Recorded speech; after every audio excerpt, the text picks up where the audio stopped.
Good evening. Good evening, Nophonians. There's a new one for you. Nophonians. Nophonians. Lance isn't here yet, so I'm allowed to be childish. Because Andy will also be childish with me. I'm just a massive child. That's all. That's basically what everyone got from that. Oh, yeah. Hi, Marky Mark. Evening, Adventure Zulu. What? Welcome. Welcome in. Lance will be joining us. Daniel Guest, hello, you sexy NoFos. Pony Tony, what's up, peoples? Good evening.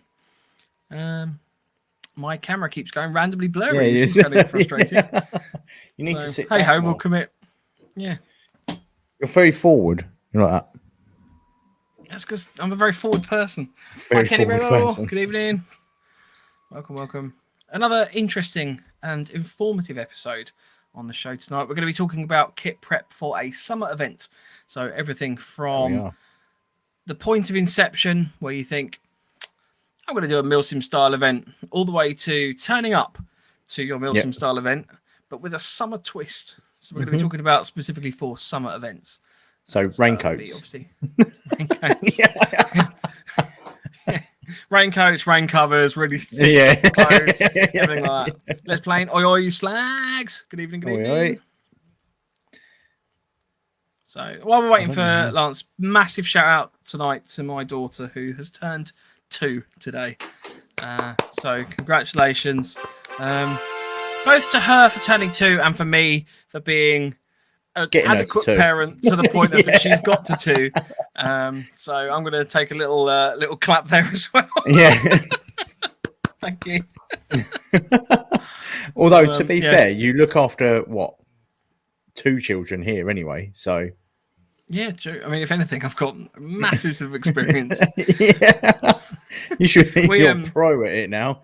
We went to, I mean, clearly I'm just really friendly looking. I don't know, but we went to something called Little Street today. So it's the equivalent of like a tiny town or a cuddly cul-de-sac or whatever it's called. Like all these little kind of shops and stuff they've got set out for kids so they can go and like be shopkeepers or post people, or like you can go and be the police officer of the town, firefighters, etc.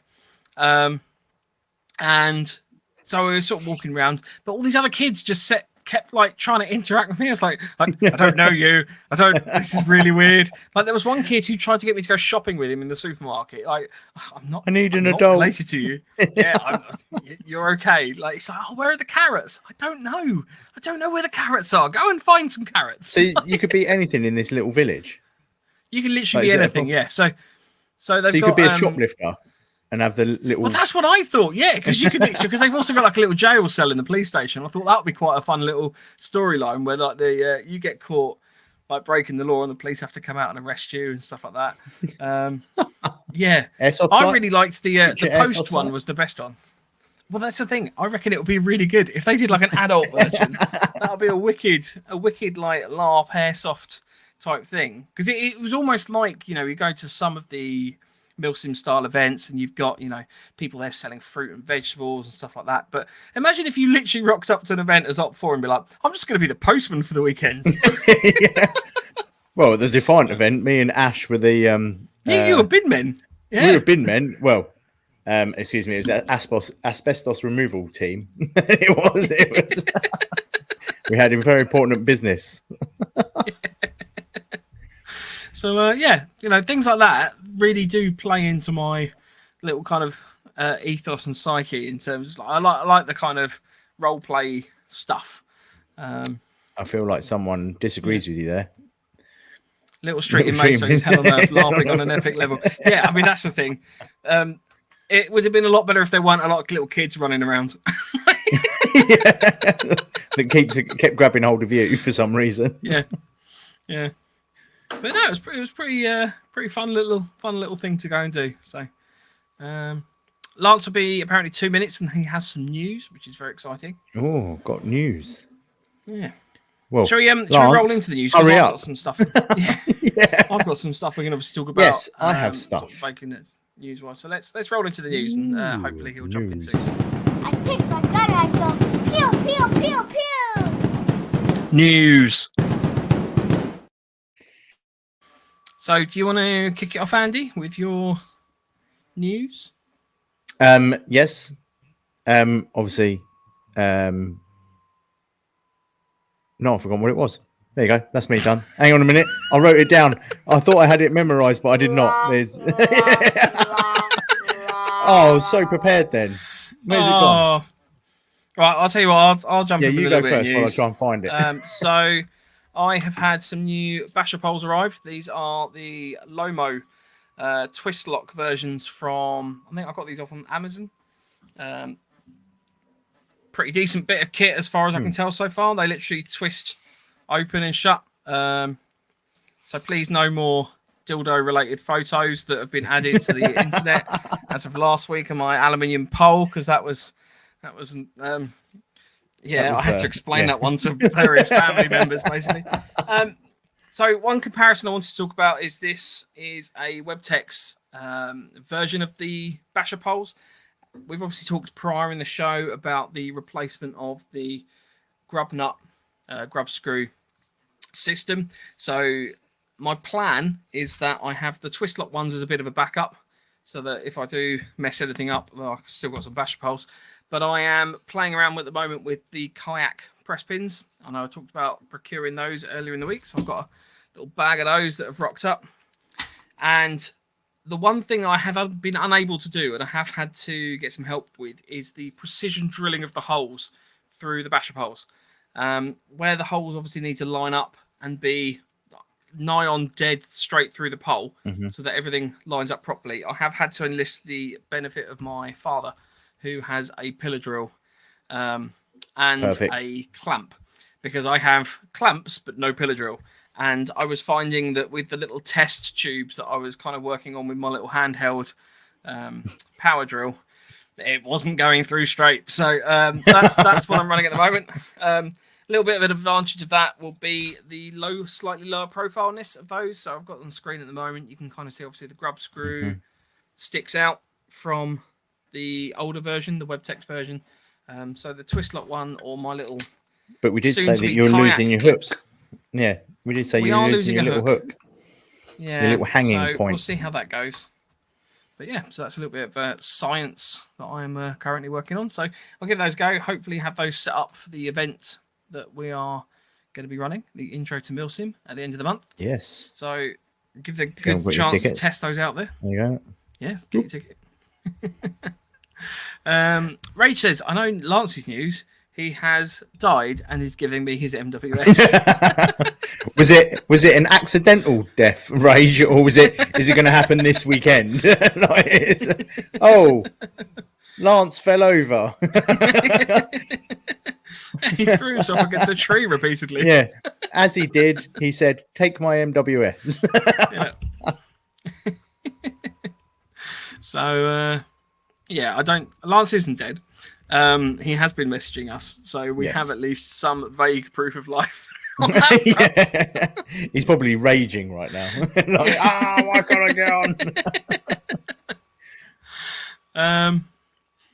So Lance, there's some other news as well, but if you want to do yours first. No, mine was, my news is I finally got a new car, and I've bought myself a Vortex Venom pistol sight to go on my Taran Tactical, so that will be running. And if anyone has booked a ticket for this Sunday at the charity event, if you can't make it, let me know, because I'm looking for a ticket. Hey! Hello. There he is. Sorry I'm late. You're very low. Panic over, everyone.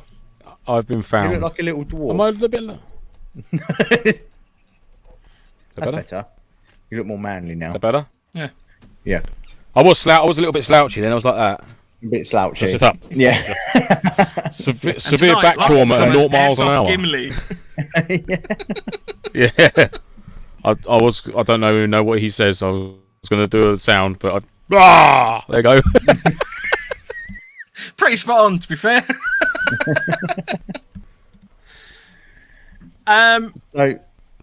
Yes, yeah, right. So, news. Yeah, that was your news. Lance, did you want to talk about Apocalypse, or did you want to talk about your other news first?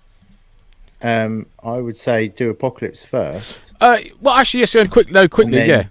I wanted to wish Martin all the best because he's given many years to the site and he's brought it on with the help of John, Big John, and all the other marshals out there. So I wish him well in his relaxing retirement. But I can't see him relaxing too much. I'm sure he's going to keep himself busy and doing whatever it is he's going to be doing. And then all the best to John and the rest of the team for keeping the site going. And hopefully it'd be nice to see some weekend events coming back up there at some point in the near future. Yeah, that would be good. Which would be nice to pay it a visit again. The old hallowed ground, there's a lot to call it. But yeah, no, wish Martin all the best at APOC for his retirement. Yeah, definitely. Yes. Retirement. You should always do that when you say retirement. Retirement. He's giving up standing on a crate on a Sunday. That's what he's doing. Yeah, that's what he's doing. What a job. What a job. What a job. Fair play. All good. And then some other exciting news. Yes. Yeah, I do have some exciting news. Breaking news. In the last sort of 5 minutes, I've just heard from Kenny from Empire Airsoft and Empire Events that he is now the proud daddy-o to baby Sienna. So we wish Kenny and his lovely partner Belle all the best. And happy birthday to little Sienna as well. She's stunning. Oh, how weird is that? Mike, it's your daughter's birthday. Yeah, literally, it's my daughter's birthday today. So there you now go. Have the same birthday. Both your spawns are spawned on the same day. Brilliant. That means that roughly we had sex the same time that year ago. Oh. No. Whoa. That makes no sense. No, that doesn't make any sense. I'll tell you what. You can't have done. Because otherwise, Anna would have been carrying for Belle would have been carrying for 2.5 years, 2 years? Roughly around the same time. Yeah, roughly. I mean, like, it was a roughly give or take a year. Of that. Yeah. No, not... Do you not have sex annually? I don't know what you're talking about. Annually? Did you say annually? Annually. Yeah, annually. Annually. Yeah, no, never annually. I was going to say, Kenny looks very relaxed after giving birth. There, I was like that. He makes a lovely mum. He does make a lovely mum. Lovely mum. It's the caring eyes. Yeah, absolutely. But I was like, as soon as when my nippers were bubbers like that, as soon as you laid a baby on my chest, yeah, I could be wide awake. Give me a baby to cuddle. You lot talk about yourselves. I'm going to catch up with some shut eye. In other things, we had hope that we could get some translations done from our friends in the yes. Alex sent you this, I hear. Yeah, I couldn't get my head around some of it. You're meant to read it in a northern accent. Hey up, that's that going. We hope you enjoy it. Listen. I can do the E up bit. E up, how's that going? We hope you enjoy this. E up, how's that going? We hope you enjoy this. I don't get the this in bit at the end. And then there's this one. It's good to see the. Oh, it's good to see thee. It's good to see thee. No, it's now then you eat. You eat. Yeah. Now then you eat. It's good to see thee. Good to see thee. Good to see thee. Such excellent as long as you had, podcast material. You can pretty much say anything as long as you put bastard at the end. It automatically makes it northern. Well, unfortunately. For example, if I read the name of our WhatsApp chat that I'm opening up now, it says November Foxtrot Maine bastard. Yeah. Instant northern. Yeah, instant, it is. There we go. We also had a review from James Shaw come in, and very, very kindly, one of the two of you fuckers agreed that I would be doing I was it in updating an my accent. laptop, nothing to do with me. Okay, so that would be Andy. me. I will take full responsibility for that. So James Shaw has asked for a Northern Irish accent, as it was comedy gold, and it was a crime not to pick it. So I'm going to attempt to butcher the Northern Irish accent just very quickly. So, hang on, architect, engineer. The best Airsoft podcast always brings joy to my Thursday morning workday to listen back. Bosh. What? Can you add a cup of water at the end? Give me a bottle of water. Give me a bottle of water. That was actually quite impressive. That was pretty good. I had a big piss take waiting to rip into you, but No, solely it's going to have to be put back I saw in the that piss come take in cupboard. earlier in the week, and I won't lie, I have practiced that a couple times. I'm gonna pop it back in my piss taking box for another day. Thank We'll you hold very that much. one for That the piss next take one. is in the bin for later. But if anyone else wants to upset an entire community, Jerry Adams leave has us a joined the review. chat. Yeah, Brilliant. leave us a review, and Mike will Jerry read it Adams. out in an accent of your choosing. Yeah. Yeah. Ideally, something I think slightly less next offensive. accent we should please. we should categorise the accents. I think next one should be like Russian. quiz show hosts. There we go. 80s quiz show hosts. It's great. Oh, really dicing with death. Yeah. You Yeah, know I won't be what's on gonna, the you show know after that someone's yeah, episode. you know who someone's going to just say good old Jimmy, isn't they? I'm a very distinct method actor. You can't refer to him as good old Jimmy. No, that's anymore. true. No, you can't refer to him as good old. God, he was a toe rag, wasn't he? Hey, God. Can't call him that. Right. dear. Anyway, Anyhow, moving on swiftly. Ray says, "Hello, how's it going? We hope you enjoy yourself." Bastard. Oh, Don't know yeah. if I've missed something. Oh, I think he's translating one of the scribbles. Northern. The Northern. hieroglyphics. Yeah, the northern hieroglyphics. I think he's translating. Yeah. Perhaps we should have Rage in a group with Alex and hubby John for translation purposes, because I can understand John. I can understand Ray. Oh, I've never spoken to John. I can understand John's messages on Facebook quite easily. Yeah. So that's all good. But I've never spoken to John in the real life. In the real life. Only in the Matrix have I spoken to John. Well, we'll find out next week, won't we? Yeah, we will. I'll have my little reference book. Ray just And said, you "Can you do a said- Michael Barrymore voice, Mike? And do you have a swimming pool?" Oh God. Rage. Nice. Trandra. Next one should be Croydon Hammond. Croydon. I don't think anyone could do that accent. No, that's quite. Maybe hard we should one. we'll send Croydon Hammond Get a Danny on the review show. to read and send us the audio file, and we'll play Hammond's reviews. Hammond's review corner. Hammond's reviews. There we go, Danny. If you listen back, mate, you've got a slot on the show. There we are. Right. So this evening we're obviously going to. Is that the end of the news? Anyone got any more news? No airsoft purchases, truck purchases, but no fucking bollocks then. No, that's it. You're not allowed. No, bollocks, yeah. do you, mate? Whatever. Yeah. Do you know what? I'm completely. I'm going to do that for the rest of the show now. So Yeah, hang on a you, sec. Mike. Hang on, look. See that? That's what you get. There we go. What's Andy Hang on doing? a sec. I don't know what Andy's Now- doing. Oh, Andy, what's Andy trying to fuck up here? Lance is new. I pick my gun and I go pew pew pew pew. News. Bah! Over to you, Lance. Yeah, just got The some inmates truck, have control. just some truck purchases this week. Balls. Yeah. Bulge. Yeah. 12-volt systems all in the truck. New bull bar went on the truck today. I think that was it. And I covered my boxing carpet. Don't want to talk about it. What's The a wow. bull bar? Just so that. It's a bar on the front of my truck that you can hang your balls on when it's Right, either okay, cool. It's cold hot. or warm. Yeah. Yeah. Just hang them. Just hang the Nice. sack over it and airs them out. You can talc them up. You can talc up on it. Just hang them over there and talc. So there's no, don't get any backsplash from the talc on your trousers or anything. Yeah, it's good. Try it. You can try it next week. So it'll be there. So you can help yourselves. I'll even supply pegs if you've got an excessive ball sack. Are we done with the news now? I think so. Yeah. Let's just wanted to get the There you go. important parts out of the way. Yep. Pew pew pew pew pew. That's the end of the news.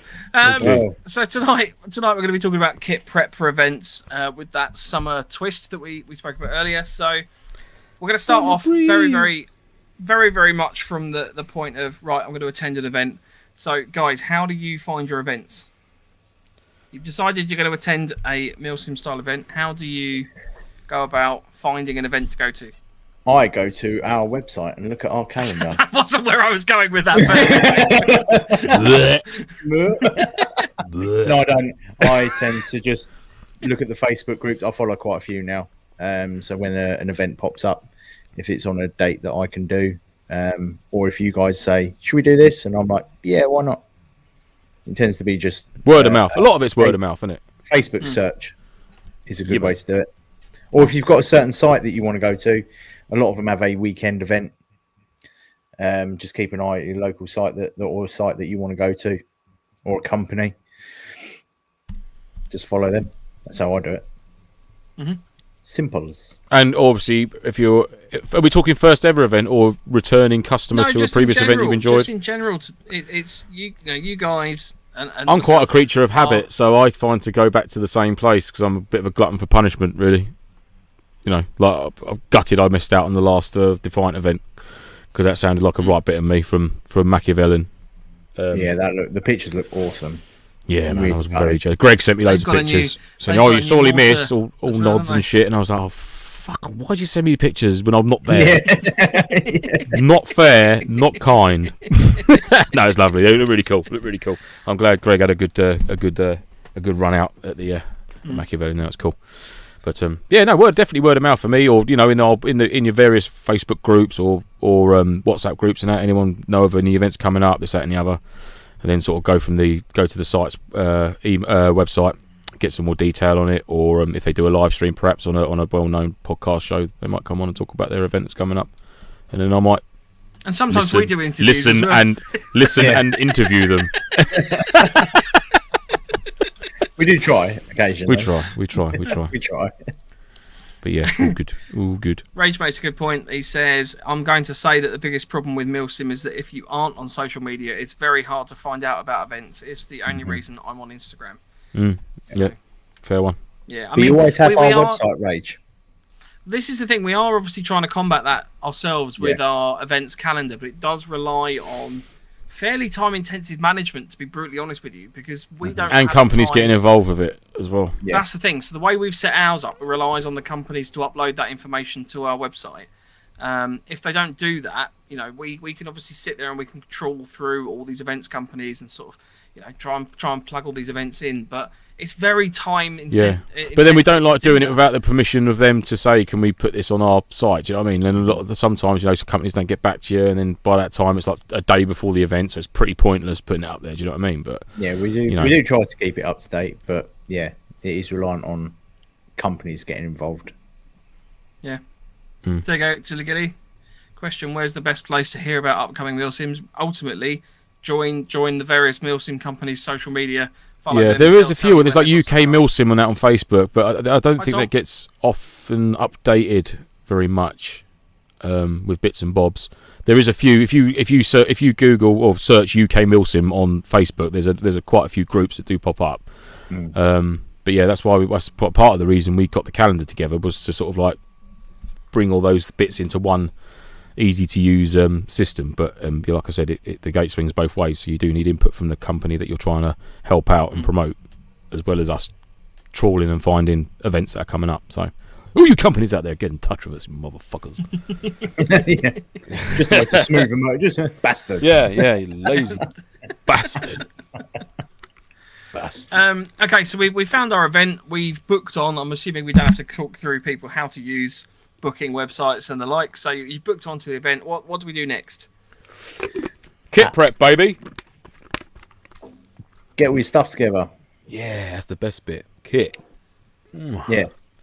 Second best bit. The best bit's the drive there, I think. I was going to say going to the event's probably the best bit, but yeah. Yeah. Well, it's if you get there when it's still going on, Andy, isn't it? Well, getting there and it's finished. I thought I had ages left.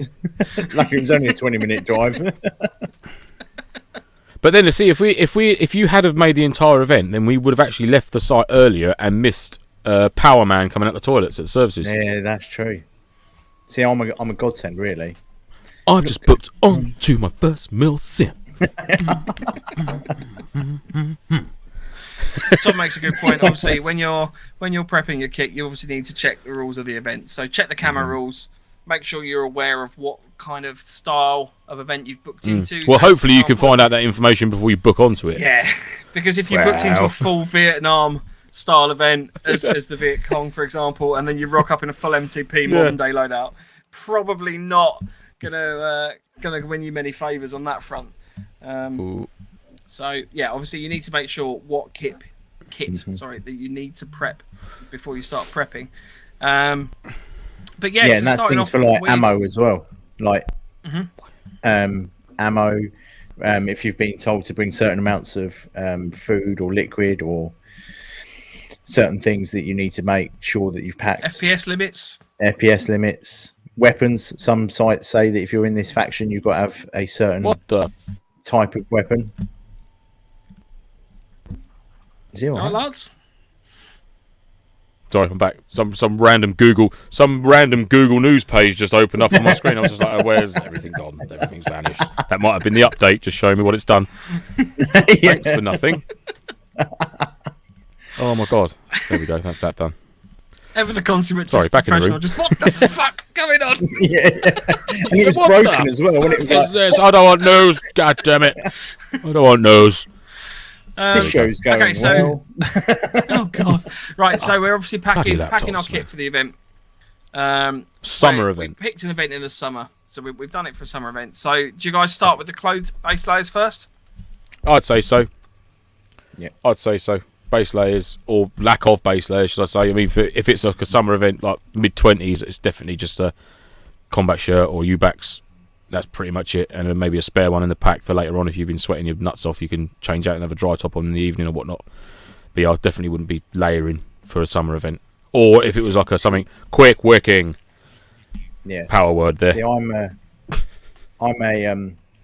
a larger gentleman, so I tend to wear. I always wear like either a tank top or t-shirt underneath my U-backs. Tank top. That sounds fun. It is. It's lovely. I've never seen you in like a singlet, a slip. Yeah. Sorry, can I just confirm you? Like a in the girdle. summer, you wear another base layer underneath your U-bag. Yeah. Who? Not a tank top, like a knitted one, like a diamond one for golf tank top. No, like a proper cotton wiki one. Like A string tank top. Yes, string vest. They need to come back, man. Rab Seaton Nesbitt in your face. I tried a string one, and your nipples fall out, and they end up getting just basically. I can reckon you can get a bit of chafe off of them as well. You'd have to lube them up a bit, I reckon. A bit of Vaseline. No, it's just a normal. What are you doing? Pre-event nipple lube. Yeah, just having a bit of a pre-lube on the nips. Or put the string vest on. You know it is. Or a molly string vest. So it's the holes in the vest are wide enough to actually molly attach some. Fucking hell! There you go. I just had an epiphany. Lightning. You've had a something. It's not a sexual. A molly string vest. It's the molly vest. Yeah. Literally, quite literally, yeah. It's an Under Armour one for the wicking, anti-wicking. Quick wicking. Gotta have some quick wicking. Quick wicking. Yeah. You don't want anti-wicking. Anti-wicking would be like anti-wicking, like a full quick chafing. Yeah. Completely anti-wick, full of chafe. Just put my full latex vest on before we go anywhere. Yeah. Oh, no. That's a different kind of event, children. Yeah. when you go dressed as Davith. Yeah. So, practical question here: for a summer event, do you prefer a kind of U-back? So, for those that don't know, a U-back is a bonjour, Steve. I've got to look Under this up 'cause I can't remember. Body and crevice thing. I genuinely don't know what U-back stands for. Everyone calls it a U-back. I don't know what it means. U-back stands for Underbody Army Combat. Oh, God. Underbody that's Army a rubbish. Combat shirt. That can't be real. Yeah, That's bullshit. No, I don't like that. That's rubbish. I'm just going to call it a long sleeve top from now on, if that's what that stands for. Underbody Armour Combat Shirt. That's what it's called. Underbody Armour Combat Shirt. That's a U-backs. Well, that's underbody combat shirt. Thank you, Ryan. Ryan has come in. Underbody Armour Combat Top. Oh, that there. That would be you backed. You backed. You backed up on this shit. Yeah. You backed. Bloody acronyms in the army. Right. So cream face camouflage. You backs, whatever we're calling it. Only worn by the super army soldiers. So with a U-back, they are obviously a thick super kind army of soldiers. It's almost like a Cordura sleeves, aren't they? They're kind of the proper rip stop. It's the same they're a sort of a regular shirt sleeve sort of thing, but with the chest area. Kind of quick wicking for the most part. They've kind of got an elasticated remix. You can obviously get they the point I'm trying to make is you can get different styles of U-back. So I've seen some, had some, which are kind of more of a thick cotton shirt. So it's still stretchy, but it's definitely not. I know the ones you're on about. It's almost like a winter variant. Almost a very like a thin toweling sort of type chest bit. Yeah, I know. I agree. Yes, I concur. Yes. So do you prefer we're gonna select the summer version of this, but do you prefer that or a proper like, old school combat shirt? I'm a bit of an old school combat shirt. I do like a button up, not gonna lie. Do you not find the buttons dig in when you're wearing your chest rig and stuff, or do you only really wear that? No, because my nipples are to the Not left under and the right string of them. tag vest. No, No, and my, just like when you put my your nipples plate are to the down. left and right of my buttons, and not just two down the middle. No, not on your nipples. I meant just general rubbing if you're wearing a plate carrier. No, buff as fuck, so it doesn't affect me. It's all good. Nah. Yeah, no, I've never actually had a problem with that. Really? No. I just like a button up. It's easy, innit? Nice. Hang loose, you know. If you ditch your rigs, button a bit. You know, U-backs are still on you. It's still. I don't. Do you know what it is? I don't like stuff being tight to my It's body, that like grippiness, clothing. isn't it? I know what you mean. It's like you feel like you can't cool down. You're constantly doing like. Just I don't like it like on me like wetsuity, lycra sort of type Snug. thing. Snug. I don't like that. Yeah. Because it just doesn't work for me. It doesn't work. I like a looser shirt. A nice blouse. That's what I like. Blouse, yeah. So I prefer That's fair I enough. prefer a girdle around the middle to keep me in, so I look more buff. Huh? Then I put the tank top on. And then What I are put they the called? U-backs over the Compression pants. And they what the Bridget Jones is called? They compression pants or something. top. Yeah, that's for fat. I thought it was called about corset or something like that. Yeah, corset. That's what I said, wasn't it? What did I say? No, I was just going down a rabbit hole. I think a girdle's a male version of corset. I heard it. Can you once actually from get a someone. girdle then, like an army girdle? Yeah. Yeah, I don't think they're army. I think they're just. You could probably get a camouflage girdle. Yeah. Has yours got like a loop on the back for like putting a dog lead on it? No, that's around my neck. With my ball gag. Just a little row of lace around the sides. Of the lovely. Tassels on. Here you go. Tactical tassels. Tactical dresser. Lacking in tassel though, I must admit. I might have to knock up a bit of paracord. For those audio listeners, Lance holds up his batter pole, whatever they are, rubber butt plug stops. They're not butt plugs. They are tent spike pole guards. Nanu. Yeah. Nanu. Yeah. Oh, I'm just going to quit now. Right, so we've established we're all wearing blouses in the summer. No, well that's the thing. So I generally tend to wear a U-back like pretty much consistently all the way through. I don't find I wear a lot of the shirts. I've got a couple of the combat shirts, but I don't. It's not really sort of my go-to. I'm U-back. But I was just interesting to know. But for the summer, I always have the sleeves rolled up, rightly or wrongly. Oh, you got to have the sleeves rolled up a bit because it just looks cool as fuck. No, really. Yeah. You can't have sleeves down and cuffs buttoned up. I think that's what Ryan's referring to with need to have those hero sleeves in the summer. Yeah, man. Yeah, my Dutch. I've got a Dutch Army U-backs, and the sleeves are a bit big on it. So when I turn mine up, it does look a bit like a wizard's cuff. I must admit. Not that. No. Hang on a minute. No. On and on it goes. Just double entendres relentlessly. Pew. I mean, in actual like Gandalf sleeve, it's like a proper one. Yeah. Not the. Yeah. Oh. So Anyway, we've next obviously discussed tops. Do you guys do anything differently in terms of your kit prep for your lower body at all? Yeah, I changed my boots out. So Shamal. Yeah, I get the Aku Pilgrims. I have a summer set of boots and a winter set of boots. So yeah, that would be the only difference. And I wear slightly thinner socks. Only ever so slightly. Why is that then, mate? mainly because I bought one size too small for the boots. But so I have to put thinner socks on. I have to cut a toe off to fit the boot. Yeah, I have. Get busted. Why were you northern all of a sudden again then? I don't know. Had to cut toe off to get him boot busted. Method acting. I can't get out of it. That's Once it. Once he's in. Yeah, once it. I need a bottle of water. I went all Arnie then. I don't know why I went Arnie. Arnie's joined us. So we've got a Northern Irishman, Arnold Schwarzenegger, and a Northerner. Yeah. There's got to be a joke in there somewhere. Yeah. So you only wear a literal size or thinner sock because the boots are a bit too small. Only half a size too small. But it does. It works fine. Because my winter ones are a bit heavier, and I do find that they rub a little bit more once they start getting wet and they start contracting. Whereas obviously the summer ones, in theory, they shouldn't be getting that wet, so they don't contract, and they're a lot more flexible than the winter ones. So you can get away with wearing a thinner pair of socks. Yeah, fair play. Yes, 100%. I always wear 2 pairs of socks. I wear 2 pairs of socks right now. Always.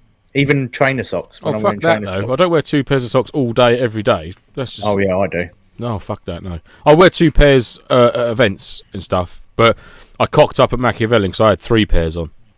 Oh yeah, you said just you fucking stupid. My toes are like that. Just froze. No circulation inside the boot. So don't ever do that. 2 maximum. 2 pairs of socks maximum. Yeah. But you must be able to wiggle your toes. If you put 2 pairs of socks on in your boots and you can't move your toes and they feel, when you pull a sock on really tight and it feels like that with your boots on, you can't. Honestly, you will fucking struggle. It will really, really will do you some damage because I suffer terribly. Winter, snow, no matter what. Especially in the winter because you just can't. You can't move your feet and circulate the warm air around your boot. It's what are you laughing at now? Jesus Ryan Christ. says 2 pairs will often rub against each other and cause blisters. Like, don't wear 2 Johnnies. Shut up, Ryan. What do you know? Well, I don't wear Johnnies, and I've been wearing 2 pairs of socks for about. Yeah, I wear 2 pairs of socks. I haven't got any STDs, so whatever, Ryan. So Ryan. Going back to James' comment, I mean, I must profess, I generally tend to wear 2 pairs of socks. So I wear a kind of very thin sort of layer of cotton socks. It's kind of those, the proper kind of cotton black socks. Pantyhose. Just the thin ones. No, not pantyhose, but just like standard kind of cotton black socks. And then I wear kind of more of a hiking sock over the top of that. And that's, for me, consistent both summer or winter events. And I find that helps prevent blisters, funnily enough. And it also means that if my inner sock, for example, gets wet or anything like that, I guess I can change that out, or I can use my seal skins or anything like that. It gives a little bit more flexibility in terms of what socks I can take off or reduce. I've never encountered blisters with my Altberg Defenders, with my Aku Pilgrims, and I've always worn 2 pairs of socks. The only time I might run 1 pair is with my Aku Pilgrims because they're so trainer-like.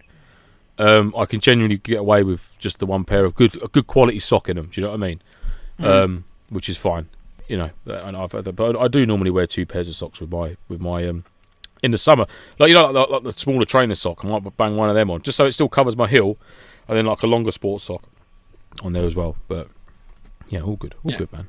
I was going to say something. One thing I have found. What? Oh, why are you thinking? I can't think what it is.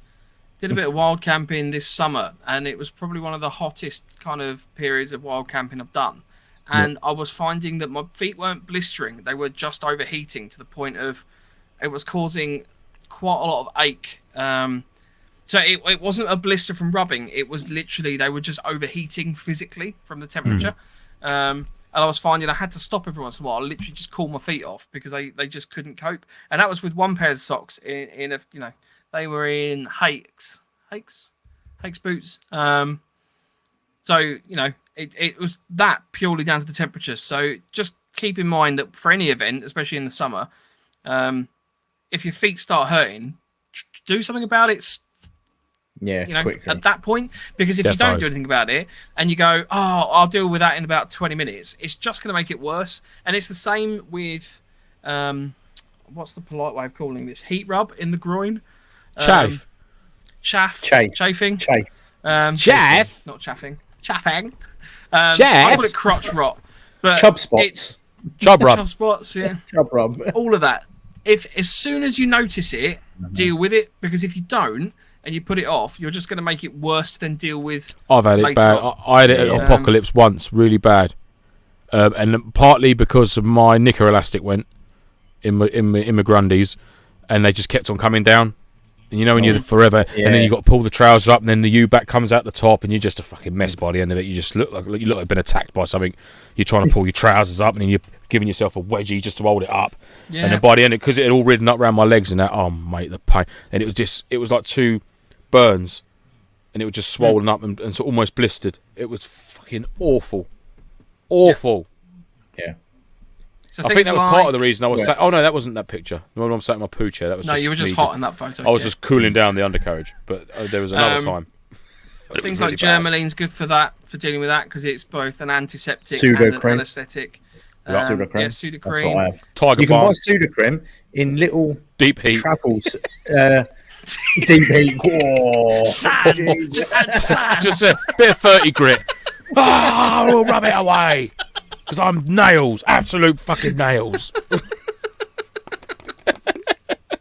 No, jokes aside. Germaline, Savlon, all that jazz. Yeah, Boots. They literally sell a tiny little Savlon packet now.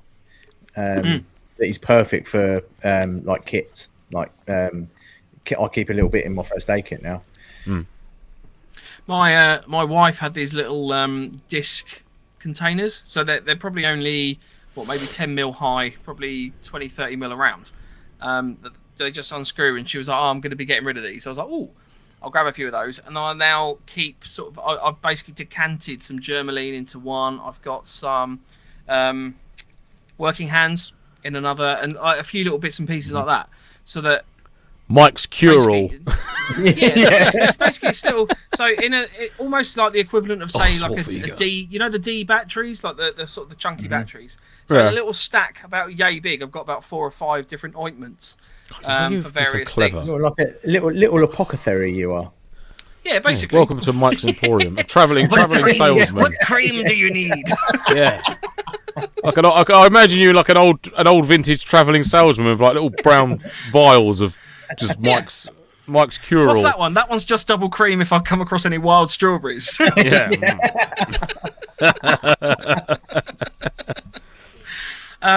But yeah, stuff like that. Talcum powder is another one, though I know talcum powder is now advised as a carcinogen, apparently, because obviously you're breathing in dust if you use that. So just don't breathe it in. Take that one with a pinch of salt. Yeah. If you're playing airsoft, you probably ran through mil-spec smokes that have been thrown into a building, so don't worry about it. What's another few years? Yeah. It's only a couple more. I work on the underground, mate, drilling holes in walls. It's I've covered all those bases. Yeah. Can't get any worse, can it? Tom says Swafager works a treat. Yeah.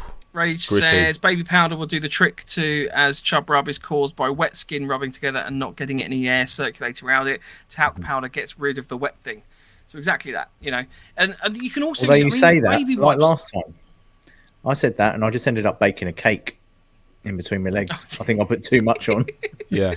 But that was flour. And that was flour. Yeah. That was a. I just carried a bag of polenta with me.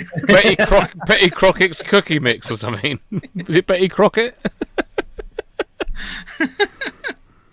So yeah, I mean, obviously, you know, if you can sort of try and clean it, get a little bit of fixing going down there as soon as you notice it, then obviously that's going to be an advantage on that one. So, Outrageous, but fuck off if you need to be told I know. not to breathe in talcum powder. You have bigger problems. Yeah. Marky Mark makes a good point. I'll just smoke a fag while I use the talc. Job done. There we go. Perfect. Yeah, that's it. And Stephen reckons, Andy, that you made a chapati with the talc between the legs. I did like chapatis. You can't go wrong with a chapati. I love a chapati. Not quite not as doughy as a naan, but just enough. Still get a good forkful of rice and curry. And oh yeah, baby, it's made me very hungry. Yep, Tom's come up with a very good one. Yep. Here's Don't one. try out your brand new clothes on a weekend event. Exactly. Very good. Try beforehand. This is very true. Yeah. Go always for a try walk it. and break them in. A little bit of a stroll. Same with any equipment, really, innit? Like tents and things like that. You know, always if you can. You know, I know sometimes it can be lastminute.com. You haven't got a lot of choice, but a majority of the time, If you can set it up in the garden, just make sure how it goes together. Just make sure you do that. 100%. Yeah.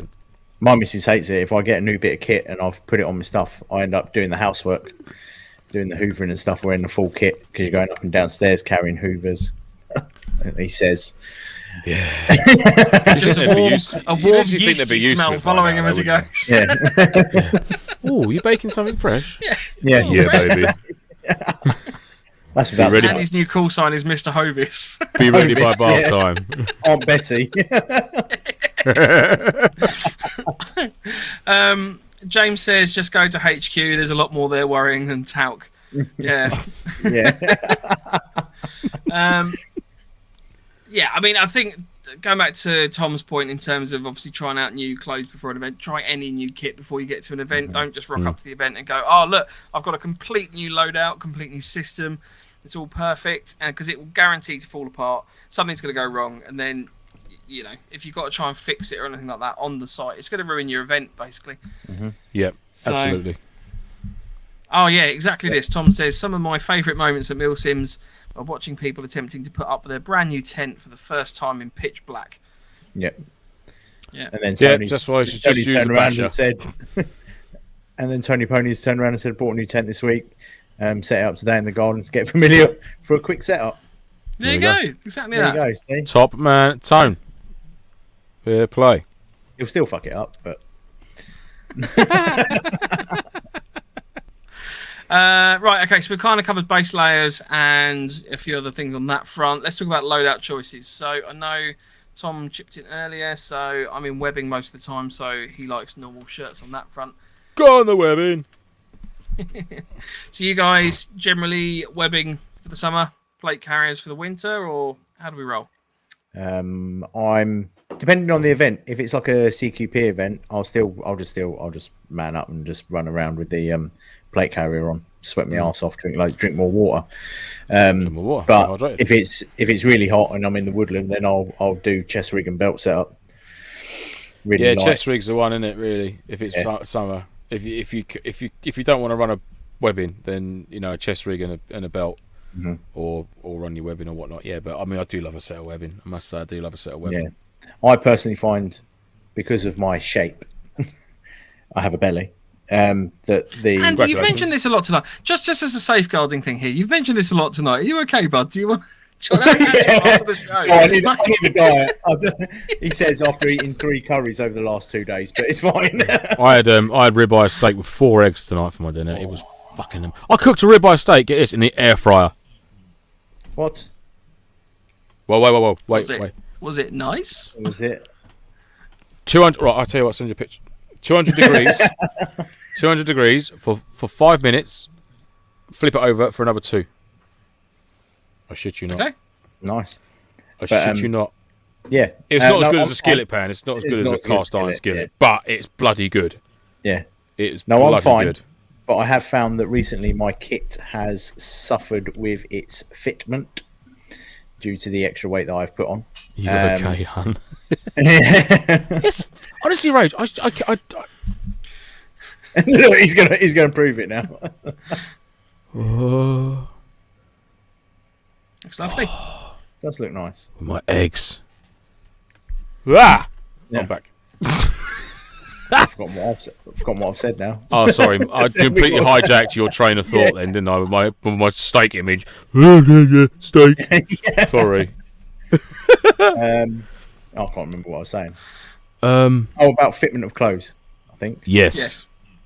I find that a chest rig is better suited for my shape than webbing. I find that I get more movement wearing a chest rig, whereas when I wear the webbing, I find that it because they are large pouches around your waist. I personally find my movement is restricted in regards to getting up, turning rounds, whereas a chest rig, I seem to have more movement in the middle area. Webbing will make you bulkier. Yeah. Definitely. Which, when, you know, as similar to Andy, when you're bulky enough as it is anyway, you know, it's obviously bulkier on bulk. So, Just makes you fucking... super bulky. Yeah. Just steamroller through them then. God the fuck. But also as well, I do So- find that webbing, especially if you're in a CQB or somewhere Des, where you might have to go into Don't be CQB, dissing my eggs, Les. They were fucking banging eggs, mate. I tell you, cooked you in the get two, dripping from two my or steak three as well. people in the doorway with big pouches on a webbing set. That's it. It's just blocked up. Well, it's like that Longmore event, wasn't it? When I saw Charlie Gaines from Trojan just completely demolish that door frame because he's a big old lump. Do you know what I mean? And he come tearing through this door, and I was like, "You have not judged the gap he's got to run through." And he literally both his shoulders just went, and the whole frame come out, Like and a he just bus stood into there. a bollard. Oh mate, it was so funny. He was like, grabbed this door frame. He's like, "Oh fuck," and he just sort of like just banged it back, like put it behind him, and he got both his elbows and went smack, and just smacked it back into the wall. I was like, "Ah yeah, fucking yeah." But I would Yeah, say it's fun. down to personal preference, isn't it? Really. Well, definitely. Whatever you're comfortable with. Whatever some people just like running plate carriers all year long, which is fine. Yeah. But I do like. I mean, the historically option for of me, going out that's and- what I've done. But I'm kind of mixing it up. You've done going chest rigs though forward, as well, so- haven't you? You've got a chest. Not a rig chest you rig. use. No, so I've only just recently got my first chest rig, courtesy of a very kind audience member. But I've done webbing, so I've done a bit of webbing before, and it was fine. But I think the thing with webbing is that ultimately you're carrying a lot of stuff that would probably be in a day sack or Bergen on you, so cook sets and things like that, which is fine. But for a lot of events that we've kind of generally been to, I've never needed to have that level of access to it, because either I've got a day sack that I can kind of dive to, or I will just wait to eat until I'm back in a point. So like snacks or anything like that, you can obviously carry on you. I'm not really finding that I'm brewing up anything. I've got my litre of water with me, so Yeah, that's cool. I've I mean, never that's really the same found with the me. advantage of wedding on that front. I like him because I like running webbing as its own entity anyhow. But if I say I was to run like my plate carrier, then my sort of webbing contents would then become my day sack contents. Do you know what I mean? Because because what I've got on my plate carrier, I can't carry on my webbing. What I've got on my webbing, sorry, I can't carry because I just haven't got the real estate for it on there.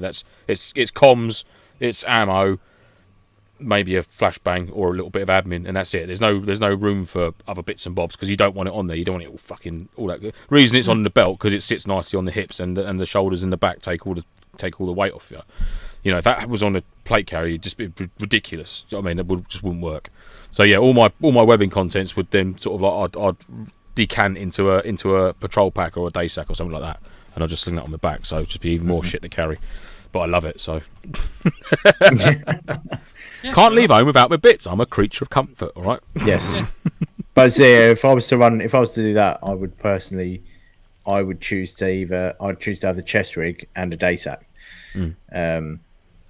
Would be my personal preference, because also as well, if you do get into combat or something, you can dump that little bit of extra weight in a location that you know that you're going to be able to come back to. Yeah. Because I and find then as well come when collect your bits. with the plate hanger on, that's when the sort of the shooter's belt comes into it for me, because it's going to be I'm going to be running that as like urban environments and things like that. So I'm going to want the shooter's belt so I can go to a secondary, carry a couple of extra bits and bobs that you might need on there, and obviously then your plate carrier. So the webbing contents would then go. So essentially, I would be carrying my shooter's belt, plate carrier, and my webbing, but the webbing would be in the day sack, basically the contents of it. So yeah, I've made my load up. So I've got like a chest rig, a plate carrier, a shooter's belt, and my webbing, and they can all sort of intermingle and sort of run them as like a combination of bits or on their own. So yeah, that's what I did. Thought about it all by myself. I mean, the plate carrier I've got set up it's all integrated with all my comms and everything like that. So rather than kind of run that as a different setup, I for the most part just run my plate carrier. It's got everything woven in. I know kind of where everything's on it that I need for the majority of events. And then if I need anything, for example, say we're going out for a proper extended patrol where we're going to be staying out on stag in a remote location for another couple of hours after that, that's when I will look at a day sack or, potentially attaching more stuff to me if I need to. But for the most part, it's just for me trying to reduce his weight as much as possible. Like, if I don't need to carry it around, there's not much point. I might as well be sweaty and slightly lighter than sweaty and carrying more. Yeah, see, my plate fair carrier, my plate carrier is set up exactly the same as my chest rig, to the point where I take the front placard off of my plate carrier and it sticks onto my harness, I would say, because it's not really a chest rig until you put the placard on. But they've both got their individual comm setups now, so I don't really have to worry about anything. All I have to do is change the placard over and move the Bofang over to the other setup. Yeah, that's the only thing. I mean, my comms are very basic, so I can literally just take the radio out. I've got a small loom that runs to wherever it runs to. I don't have it all like zipped in and ornately dressed into my rig. I just have it secure, so it's not going to snag on nothing. But then it's quick enough to just take it off and put it on something else, or run it out of a pack or something. So yeah, I'm not overly fussed by it all being threaded and shit like that. For that reason, purely because I change my loadouts and stuff for varying events, and I can't be asked. I've done it before where I've threaded it all through and it looks brilliant, perfect, and all secure and secluded and sort of like hidden away, and it's just like, oh my god, I've got to take it all off of there. I can't be fucking bothered. Yeah, see, I did that and then went, I'm just going to buy another cable. I was like, I know, I'm that's the thing ultimately, isn't it? That with the different setups and that, it's often just easier to just replicate setups. You know, with people, if I grant you that not everyone necessarily has the funds to do this, but if you have the capability that you can run and set up different things concurrently, so that it's all set up in kind of a similar vein, you're going to find it's a lot more compatible if you're swapping between things regularly. So, I mean, for example, my Op Force setup is very similar to my Task Force setup. So the plate carriers are all exactly the same, just different configurations of colour. Slightly different in terms of accessories on the front. So the Task Force generally tends to be a lot more aesthetic, I guess, in terms of I've got like the knife and stuff like that. Whereas the Op 4 one generally tends to be kind of a plainer. Like I've just got that as opposed to, you know, I've been training in it for a long time type thing. But yeah, I mean, it's horses for courses really on that front. But yeah, see, my Op 4 chest rig is literally bought off Amazon because that's where they would probably get it from, in my opinion. If you're in that sort of thing, you just go, Amazon, done. Yeah, so it does the job. I don't think. Yeah. I've just got a Coyote Tan chest rig, which I'd run for an Op 4. I think I did have an OD green one. I can't remember. But then I got that Warrior, the 91 Elite chest rig, which is wicked. I got that still. So, but yeah, they're just wicked bits of kit. I do love a chest rig, and wicked for vehicles. If you're doing rural event or urban events, and there's loads of vehicle, even rural ones, and you're in and out of a vehicle.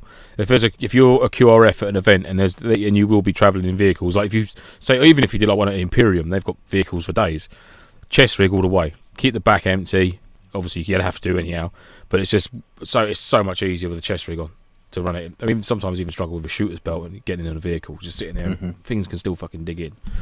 But yeah, chest rigs are blinding for vehicle. Yeah, well good. But that's another reason why I don't have anything on the back of my plate carrier either, because I just sit more forward. But it does, no matter what you do, it always rides up a little bit. Yeah, I have run my small like 1.5 litre camel bladder on my plate carrier before, but I think I've even taken that off now because it's just I'd sooner just have a bottle of water in a day sack. I can just whip out and grab it. Carrying Bergens and stuff. I mean, if you're going to run a plate carrier, carrying Bergens or anything like that on your back, if you've got a load of stuff between your back and your Bergen, it's an absolute ball ache. It is, yeah, absolutely. It's going to be uncomfortable anyway, so you might as well just remove some of the lumps that are sticking in between. Yeah, definitely. So, yeah. Right, there's a few comments. I will come back to some of these comments, etc., at the end of the show, just because I'm conscious of the time. One thing that I will just point out, James said, I use a Helican training rig, and being a larger gentleman is quite awkward on the breeding hips. Any advice on what to put under? Helican training rig and being a larger That's the one on the breeding hip with the big pouch in the centre, isn't it? With the clips on the side. That as in a top. One. Does your top sort of ride up then, James, with that rig you use? Is that what you're saying? Yeah, I think so. See, to me, I had a Helican one, but I found it too long, which is what I was saying about the chest rig and the webbing. I found that the Helican was too long, and especially when you're breathing heavy, it lifts up because it's got no. And that makes the top underneath. It starts. You can get if you look, James, you can get such. I think they can still call them a granddad top, and basically it's got like it's got a big flap on the back of it, which is like extra long. That tucks down. Now I'm sure there's a company oh, and I can't remember the name for the life of me, that do it, but they do it in like a tactical version, like a military version of it. So you get like the U-back, so it's got the long sleeves, but it's got the long ship flap basically on the back, so it'll go where the front bit will be sort of up ever slightly, but then the back's a lot longer, so you can actually tuck it in nice, cinch it in with a belt, and that won't ride up then. So it might be worth giving that a go, mate. Give that a go. I mean, if it's sitting on your hips, is it just a case of maybe adjusting some of the strapping so it sits? Because I'm reading that in terms of it's quite awkward on the hips. So presumably, if you could, maybe lift it up slightly, or maybe the adjustment on it isn't quite right. Yeah, maybe you got the chest rig sitting too low, mate. The fitment maybe isn't quite. And the other thing is reduce some of the weight in it. If you're finding it's tipping forward, for example, it might be that you've just got too much in it that you potentially don't need. Maybe that's an advantage. There you go. I don't know. I mean, Ryan's just put in the chat there, James. There's a few custom tailoring places like Savage Stitching for the rifles that will do an extension piece to shirts to stop them riding out. So I don't think you're the only one, mate. That may well. Problem is, if I adjust the straps, it goes too loose. Right. Okay. Okay. Yeah, see, this is the problem that I had with mine, and I ended up getting rid of mine. Just purely because it was too long. It's got quite a big front. Because did you get the one with the sewn-in belly pouch, as I call them? The one that is this a cross harness on the back, or is it a H harness? Cross mine one was. Well, I mean, I'm looking at a picture at the moment, and it looks like it just sort of sits. Let me bring it up on screen. It looks like it just sort of runs across the top of your back. Because my Warrior came with a H harness set up, so you run a small strap and it binds. Yeah. Oh, okay. Right, I'm with you. So that's it. This is the training mini rig.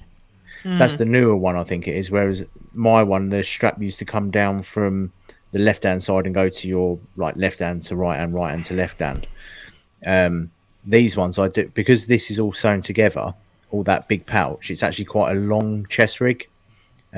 Yeah, look, if you look at that body on the bloke actually wearing it, it sits up one.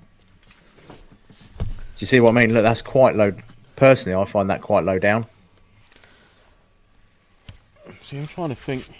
Hang on, when I put this, so I can, hang on, just give me a sec. Yeah, it's a cross strap.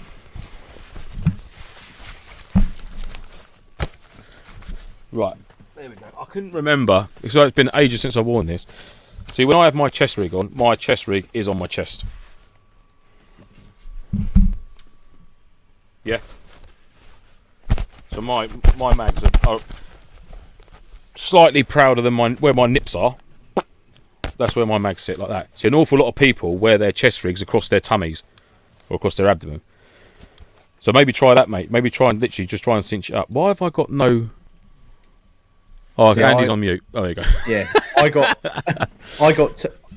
got told by, I can't remember who it was, but when I first started playing Airsoft, they said that your chest rig shouldn't go above your nipple line, basically. Yeah, that's pretty much. It should be just below, so it doesn't rub on your nipples again. You got to look after those nipples there. Yeah, straight down the front. My nips are probably in line with my buttons there. Yeah. Beep, beep. See, I always got told that it should finish just in line or just below your nipple area. And that's it. But then again, that depends where your nipples are as well. But, and it's all again. It's personal comfort as well, isn't it? Mm. Do you know what I mean? Yeah, and if you're running extended mags, if you're running, oh god, I can't get down. Ready. I'm ready to go.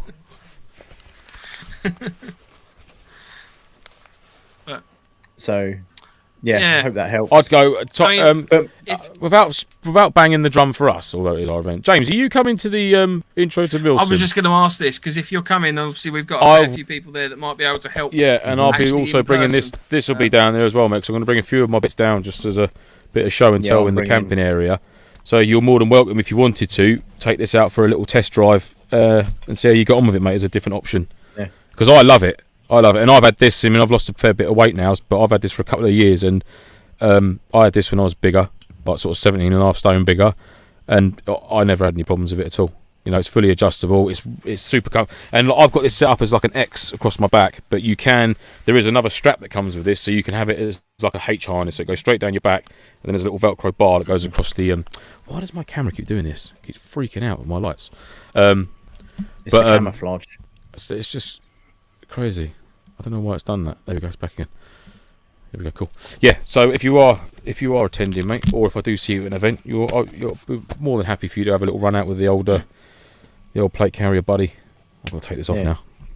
I shall mute my mic. I'll be swearing. Yeah.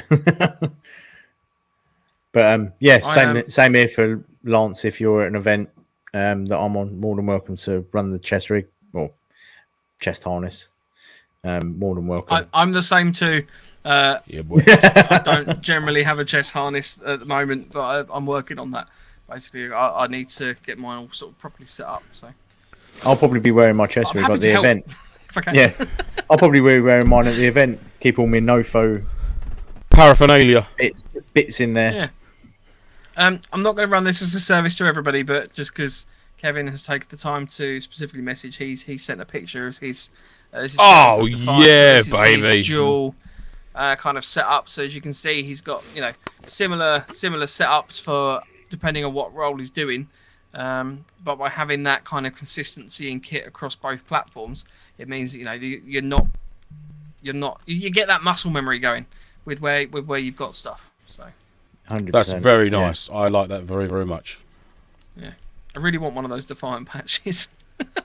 Yeah, I did mention to James the other day actually that my new power box in the back of the truck is missing a Defiant patch, which unbelievably I still haven't got one. Fucking shock horror.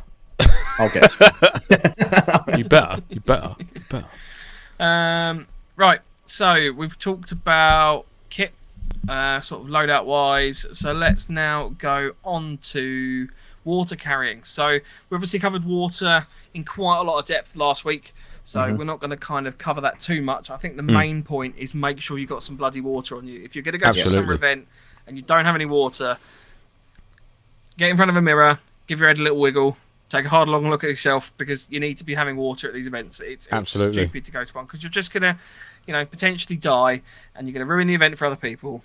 So we don't. And if you're one of them, where I don't like the taste of water, I don't like drinking water, then just fucking grow up. It's water. Just drink it. Trust me. It's good for you. I don't like the taste of water. It doesn't taste of anything. Yeah. Fluorescent orange. What is that? Battery acid. It's just... No, that's that's Sneak. I liked how before you said Sneak, you were like, that's Sneak. I couldn't remember the name of it. I was like, I didn't put enough water in it, so it's a bit. it's like absolutely wired at 9 o'clock at night. I'm ready for bed. Says thank you. He says again, if you need to be told how to keep yourself alive out of your house, you have bigger problems. But I said this before.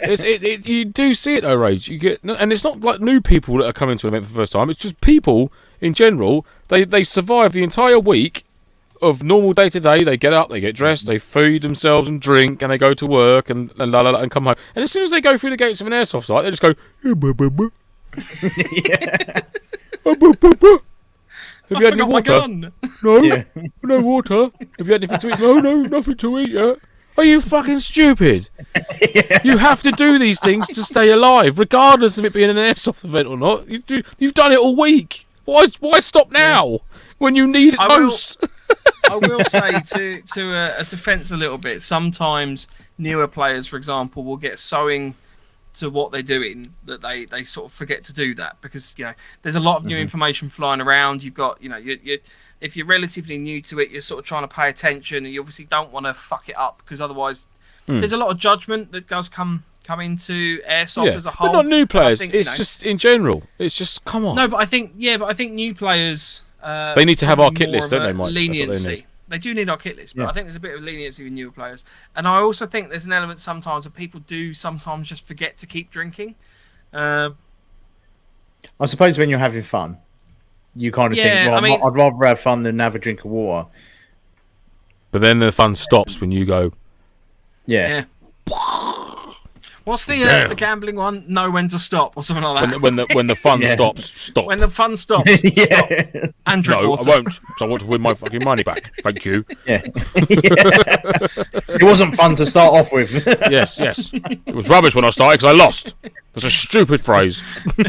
Tom, there you go. Nailed it. 6 cans of Monster and a Ginster's pasty. They'll be fine, all right. Absolutely. Good old Ginsters. That's what I have on the I used to drive-in. love a chicken and mushroom slice.